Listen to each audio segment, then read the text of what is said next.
Hi, I'm Mark Pillsbury here with Cruising World magazine, and today I'm talking to a couple of guys from West Marine, Brian Obolewicz, who's in charge of the electronics category, and Zach Grover, who is in charge of for sailing, I guess, right? Yeah, sailing, anchor and docking, and deck hardware. Just to get going, I mean, most people that live in sailing centers probably know about West Marine. It's a pretty well-known national chandlery brand, but really it got its start right out where you guys are, right? Could you maybe give us all a little bit of history of the company? I guess I'll start, and then Brian, you can jump in. But West Marine did start here on the West Coast. Randy Repass was selling rope out of his garage, and that was under the name West Coast Ropes. And then he eventually opened up a store that was kind of a marine retailer store, and that was there up in the Palo Alto area here in central California. And then slowly but surely, more stores started opening, and the stores became more of a boating retail store, not just ropes. You know, over the course of time, he ended up opening stores on the East Coast. You know, the boating scene in Florida is so big, and at that time, that's when the company kind of made a shift from being something that caters more to sailing to just all boating, maybe a little bit of a bigger focus on power boating. And then, more and more stores opened across the country, but the company's mission is still the same, to outfit, educate, and inspire boaters. Brian, talk a little bit about what's your background? How did you get into this whole thing, and what's your role at the company?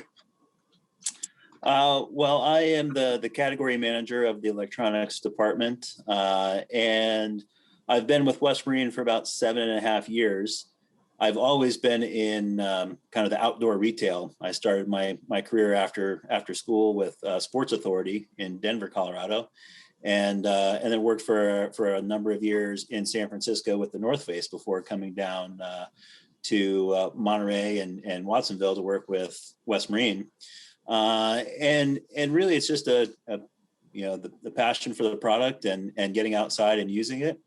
And, what I do, how I use that in my job with West Marine is really, we manage the assortments that you see in the stores. We manage the relationships with the vendors, and it comes down to, getting the product and the inventory from the vendor's warehouse to our warehouse to the stores and then onto a customer's boat. So they're having a great day out on the water. And we do a little product testing in between and have some fun. So it's definitely a cool job and a cool company. Hey, Zach, I'll toss the same question over to you. Did you come from a sailing background, or tell us how you got there? When I graduated, I started working for West Marine in the merchandising department, doing I was a replenishment analyst and assistant category manager, and did a whole bunch of stuff. But at that time, the VP of merchandising got me into racing shields with him. So right when I came on board, he knew I had a bit of sailing background, so he got me out on his boat, and we started racing. There's a pretty good fleet here. At the time, we had about 10 or 12 boats. And then over time, got to the point where I had that sailing background and the merchandising background. So I landed the seat as the category manager for the sailing team. And here I am today. That's a good story. Electronics, it's a pretty broad category, but it seems to be dominated by, a few players. So how does stuff end up on the West Marine shelf? Do they just send you one of everything, or do you kind of go out and pick and choose? Or tell us how it happens. We definitely pick and choose, and I'm sure that that was a big job back in the day when electronics became cheaper and more prevalent as they developed. Today we use just a lot of history of what we've sold in the past, similar items. We go to the boat shows and talk to the vendors pretty often and look at new products and innovations. We take feedback from the field, both from our stores, our pro reps, and our customers of what types of products they want to see on the shelves, what the trends are. Definitely get a lot from reading the industry magazines, and then really that taking all that information is the art of our role. and kind of trying to pick out those trends to see where what's going to be hot, what the trends are going to be. But yeah, we go to we talk to all the major players, review their catalogs several times a year, work with them closely on what's transitioning, what the new technologies are coming out, how we market them, how they work together and integrate. So it's definitely, it keeps you on your toes. It's fun to see the new things. Does it work the other way? I mean, you guys have just a huge customer base that comes in looking for stuff. Do they come to you and say, hey, what features are people asking for? Is there any give and take that way? Oh, absolutely. Yeah. We go out and do some customer research and ask what they're looking for as well, what they want to see, and we pass that information on back to the vendors and say, we want to see these types of features in a unit, or we want this integration. So yeah, it definitely goes both ways. And I guess, Zach, just sort of to ask you the same question. I mean, everything from technical shorts to anchor roads to, I don't know, protest flags, winch handles. How do you decide, what sailors need and what they want? And, talk a little bit about that whole process. In the sailing category, the items that really, really sell well are the tried and true items that, they're legacy items and they've been around for a really, really long time. Of course, all of the companies that manufacture this stuff are coming up with awesome new innovative products every year. To learn about all that new stuff, we are going to boat shows. Our vendors are sending us samples of all the new stuff. We get to get our hands on it all the time. And then the other way that I get tipped off on new products is our rig shop managers. We have about 8 or 9 rig shops around the country, and those guys are, living and breathing the product all the time. And so if there's something that they think is gonna, really deserves a place on our shelves, they'll let me know, and then we'll dig into it and get those products set up. Not every West Marine store is really the same. And I mean, I'm here in the Boston area, and we have, in Newport, you have a store that's got a full-on rigging shop and is very sailing oriented because Newport is Newport, Rhode Island. Here in the Boston area, you go from like a store over in Woburn that is a pretty big store with lots of fishing and freshwater stuff because people stop there on their way up to New Hampshire and the lakes. And yet in Marblehead, you have kind of a tiny little store that's almost exclusively sailing. So who goes out and decides where you put the store and what you put in it? The store development team does a lot of research into markets and to, where they believe a store should go. But more recently, it hasn't really been about finding new locations. It's been about optimizing the locations that we do have. So we're even going through a project right now to make our 20 best stores even better. And going into more of how we decide what goes on the shelves in there, it's a lot of sales analysis and customer analysis. You mentioned, some stores are very specific to sailing, and that's the customers that we have in that area. So that's a lot of what Zach and I do with our teams is dig into the numbers and see what types of assortments and products belong where and really we use sales data to determine a lot of that, and then some of our own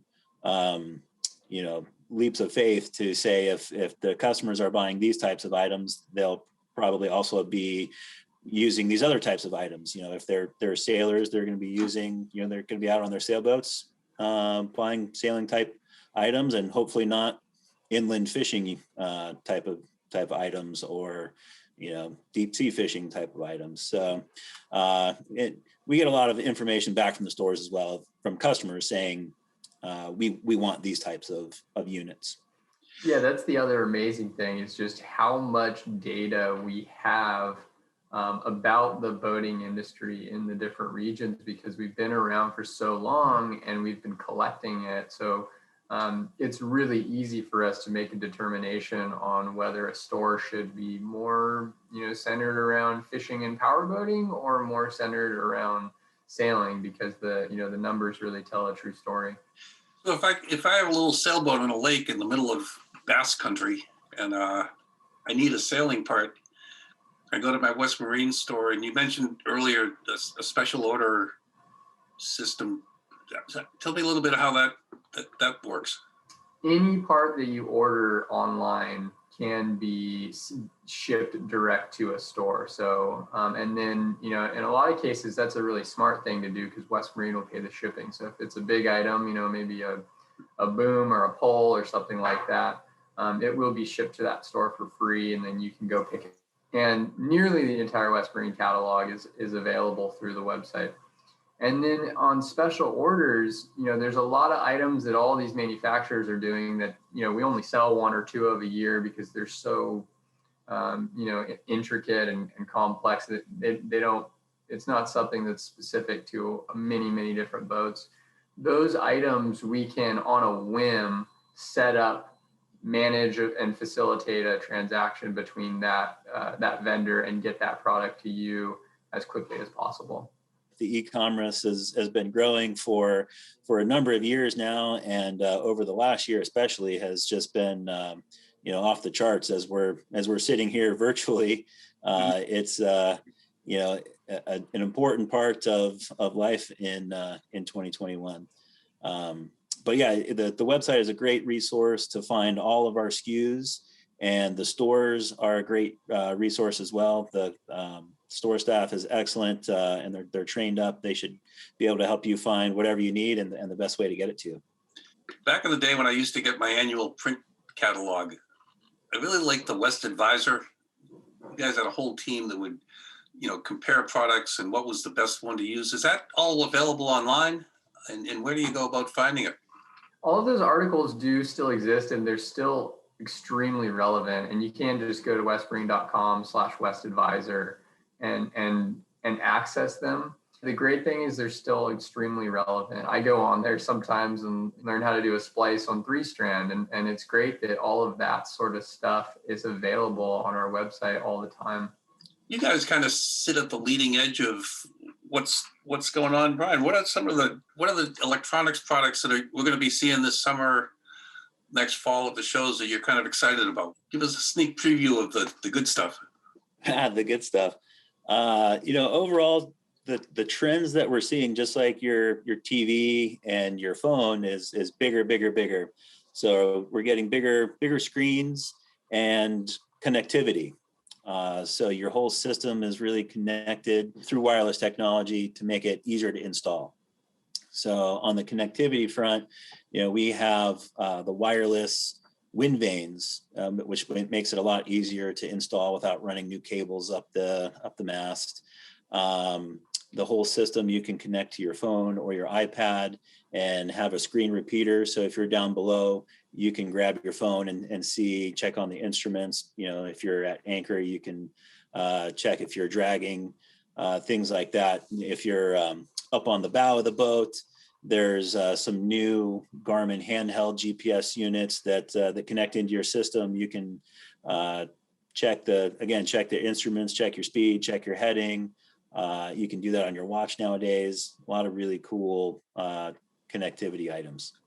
I hate to date myself, but you have a chart plotter that you bought on sale in some place, and a radar that was a little bit different, and you had about 4 or 5 different. You had a screen for the fish finder, you had a screen for the for this and that.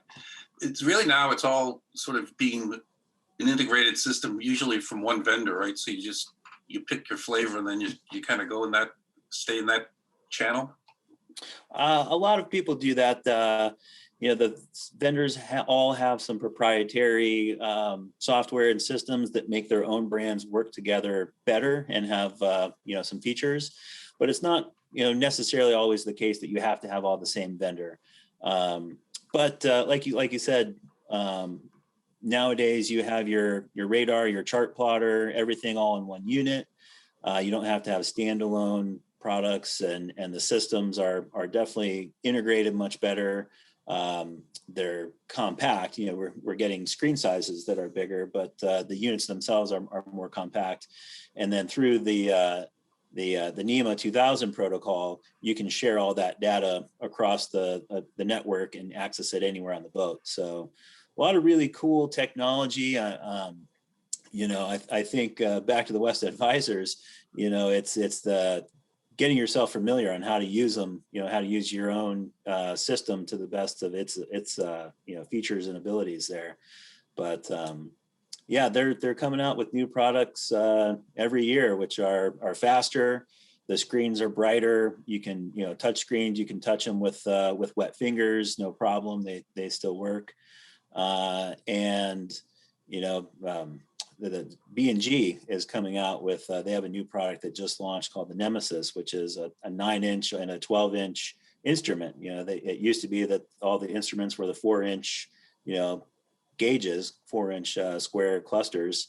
And now these big 9-inch and 12-inch units are totally customizable with, what information you want to see. You can scroll through it. It's big enough that you can read it. So a lot of fun toys. So Zach, what's wild and zany in the world of anchors and in line and that kind of stuff? What are you kind of charged up about that you want to tell people? In terms of sailboat hardware, it's really the newest trend is the soft attach kind of thing, and the really lightweight, extremely strong rope that you can use in so many different ways. So we have a really new, cool line of soft shackles. We have our West Marine rigging services building those. So those are great. There's some stuff by Ronstan and Harken that's soft attached, low friction ring lead blocks, things like that are just kind of, it's almost like simplifying it, but making everything much stronger. And to accompany that, it's the rope itself as well. It might make sense even for the day cruiser to go have some zero stretch jib sheets, and so we've got tons of new varieties of that. There's the Viper rope from New England Ropes, MLX3 from Samson, and their GPX line of rope. So a lot of that Dyneema core rope where the stretch is just next to nothing, which is really, really cool. Another cool product that we're excited about this year is the Harken Marine Grip. So that's just some traction pad product that you can put all over the boat. And those guys were telling me that it was actually inspired by surfing. Someone was trying to replicate what the surface of a surfboard is like right after you wax it. And so that's what they created. And that's a really, really cool product. Those guys are also bringing back their ocean furler this year in a new series. So that's going to be another really cool product. But in general, yeah, I'd say the thing that's most exciting is the rope and the tensile strength and low stretch of some of the high tech ropes these days. And then when you go to, you go from your old Dacron ropes in double braid to some of this new, and then you end up having to replace rope clutches and all of that. So it's quite involved, isn't it? Yeah, that's an interesting thing. You switch out one thing and it just kind of is this, just leads to the next. You want to replace all your deck hardware. If you're going to put new winches on the boat, you're absolutely not going to run that, that old polyester rope around those brand new winches. So, obviously you don't have to, but it's a good idea to kind of start updating all your hardware on the boat. What's it going to be like this summer? What are the sales telling you? I think it's going to be a good summer. After the last year, everybody's been cooped up. We're excited to get back out on the water. Yeah, in the 8 years I've been with West Marine, I've never seen a season off to a start quite as crazy as this one. Obviously, with the way things are going, there's going to be a lot of interesting kind of curveballs thrown in there with logistics and supply chain and raw materials all around the board. But in general, the amount of boating activity that we're seeing even now is pretty substantial, and probably the highest I've ever seen since I've been working for West Marine. Wow. So will inventory be a challenge, or are you pretty confident that there's enough nuts and bolts out there to go around. If our job's right, we won't run into that issue, and that's what we're going to be working on every single day. That's the number one focus, the number 1, 2, and 3 priorities, making sure that we have inventory out there for everybody. Enough stuff. Yeah. Cool. Well, thanks a lot, you guys. Any last thoughts that you'd care to throw out? No, just thank you so much. This was fun, and we're really happy to talk to you, Mark. Yeah, appreciate it, Mark. Well, hopefully I'll make it out to the West Coast sometime and maybe see you guys in the water. But in the meantime, for Cruising World, it's Mark Pillsbury. See ya.